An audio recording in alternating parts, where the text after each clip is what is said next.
நாள் ராத்திரி மகாராஜா வீரேந்திரா தன்னோட அரண்மனையில நிம்மதியா தூங்கிட்டு இருந்தாரு. அப்போ அவருக்கு ஒரு விசித்திரமான கனவு வருது. விசித்திரம் என்னன்னா, கனவுலையும் அவரோட அரண்மனையில தூங்கிட்டு இருந்தாரு.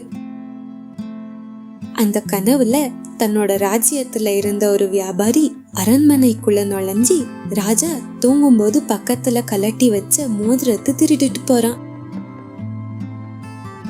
இப்போ இந்த மோதிரம் எனக்கு தான் சொந்தம். ராஜா திடீர்னு எந்திரிச்சு பக்கத்துல அவர் கலட்டி வச்ச மோதிரம் இருக்கான்னு பாக்குறாரு. மோதிரம் அங்கேயே தான் இருந்துச்சு. ராஜா மறுபடியும் படுத்து தூங்குறாரு. மறுநாள் காலையில மகாராஜா அந்த வியாபாரிய அரண்மனைக்கு வர வைக்கிறாரு. அந்த வியாபாரி மகாராஜா தன்னை எதுக்கு கூப்பிட்டாருன்னு தெரியாம பயந்துகிட்டே நிக்கிறான். வணக்கம் மகாராஜா, நீங்க என்ன வர சொன்னீங்கன்னு சொன்னாங்க. என்ன விஷயமா வர சொன்னீங்கன்னு தெரிஞ்சுக்கலாமா மகாராஜா? நேத்துனா ஒரு விசித்திரமான கனவு கண்ட. கனவா? ஆமா, கனவுதான்.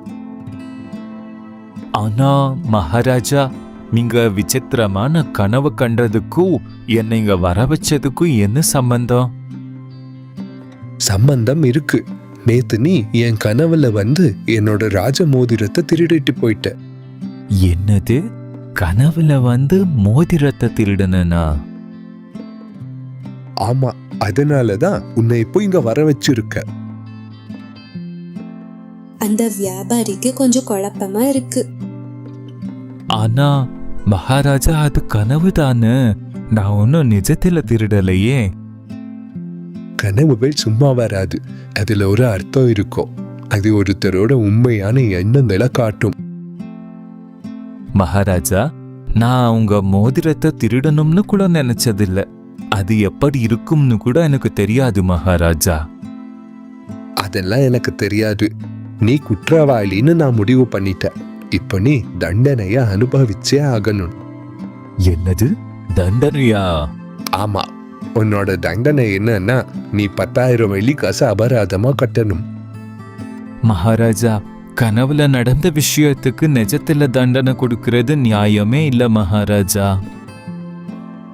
எது நியாயம் எது அநியாயம்னு நீ எனக்கு சொல்லாத. உனக்கு ஒரு நாள் அவகாசம் தரேன். அதுக்குள்ள நீ 10,000 வெள்ளி காசை கொடுக்கலன்னா உன்னோட வியாபாரம் அரசாங்கத்துக்கு சொந்தமாயிடும். இத கேட்ட உடனே அந்த வியாபாரிக்கு தலையே சுத்த ஆரம்பிக்குது. ஒண்ணுமே பேச முடியாம அங்க இருந்து கிளம்பி போறான்.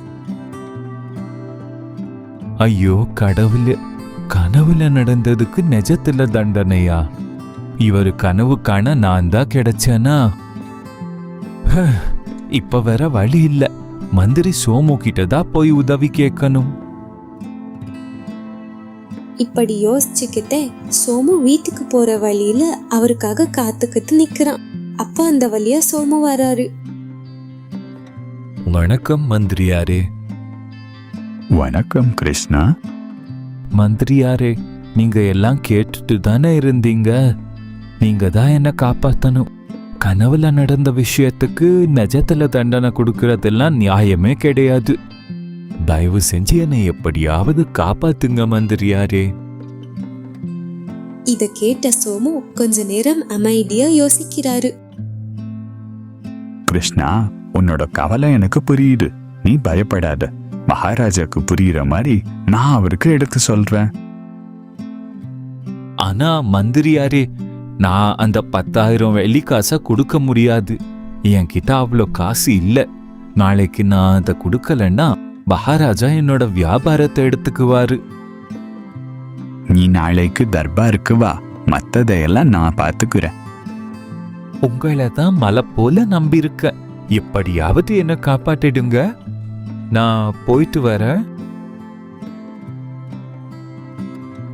அடுத்த நாள் காலையில வியாபாரி தர்பாருக்கு வராரு. அங்க எல்லாரும் இருக்காங்க. மகாராஜா சபைய ஆரம்பிக்க சொல்றாரு.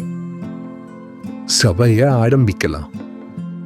மகாராஜா, சபையா ஆரம்பிக்கிறதுக்கு முன்னாடி நான் உங்ககிட்ட ஒரு விஷயத்த சொல்லணும். என்ன விஷயம் மந்திரியாரே? நேத்து ராத்திரி நான் தூங்கினதுக்கு அப்புறமா எனக்கு ஒரு பிரம்மாண்டமான கனவு வந்துச்சு. என்னது, உங்களுக்கும் கனவு வந்துச்சா? ஆமா மகாராஜா. என்ன கனவு மந்திரியாரே? திடீர்னு நான் ஸ்வர்க்கத்துல இருந்த மகாராஜா. அங்க என்ன சுத்தி நிறைய தேவதைகள் இருந்தாங்க. எல்லாரும் உங்களை விசாரிச்சாங்க. ஓ, ரொம்ப நல்ல விஷயம் மந்திரியாரே. ஆமா மகாராஜா. அவங்க அப்படியே இன்னொரு விஷயத்தையும் சொன்னாங்க. என்ன விஷயம்? மகாராஜா, தேவதைகள் என்ன சொன்னாங்கன்னா, நீங்க அந்த வியாபாரிக்கு 10,000 வெள்ளிக்காசு கொடுக்கணும். நீங்க அப்படி பண்ணா நாளைக்கு ராத்திரி தேவதைகள் உங்க கனவுல வந்து நிறைய செல்வத்தை உங்களுக்கு தருவாங்க. என்னது, கனவுல நிறைய செல்வம் கொடுப்பாங்களா? ஆமா மகாராஜா, உங்க கனவுல வந்து எப்பவுமே குறையாத அளவுக்கு செல்வத்தை கொடுப்பாங்க. என்ன சோமு, முட்டாள்தனமா பேசுறீங்க? கனவுல கொடுக்கிற செல்வத்தை வச்சு நான் என்ன பண்ண முடியும்? மகாராஜா, நீங்க தானே சொன்னீங்க கனவுகள் சும்மா வராதுன்னு. அதுல ஏதாவது அர்த்தம் இருக்குன்னு. அதனால என்னோட கனவும் சும்மா வந்திருக்காது இல்லையா மகாராஜா? மகாராஜாக்கு கொஞ்சம் குழப்பமா இருக்கு. சோமு, நீங்க கனவு கண்டதுக்கு நான் எதுக்கு அந்த வியாபாரிக்கு காசு கொடுக்கணும்? அதே கேள்விதானே மகாராஜா வியாபாரியும் கேட்டாரு. நீங்க கனவு கண்டதுக்கு அவர் எதுக்கு மகாராஜா தண்டனை அனுபவிக்கணும்?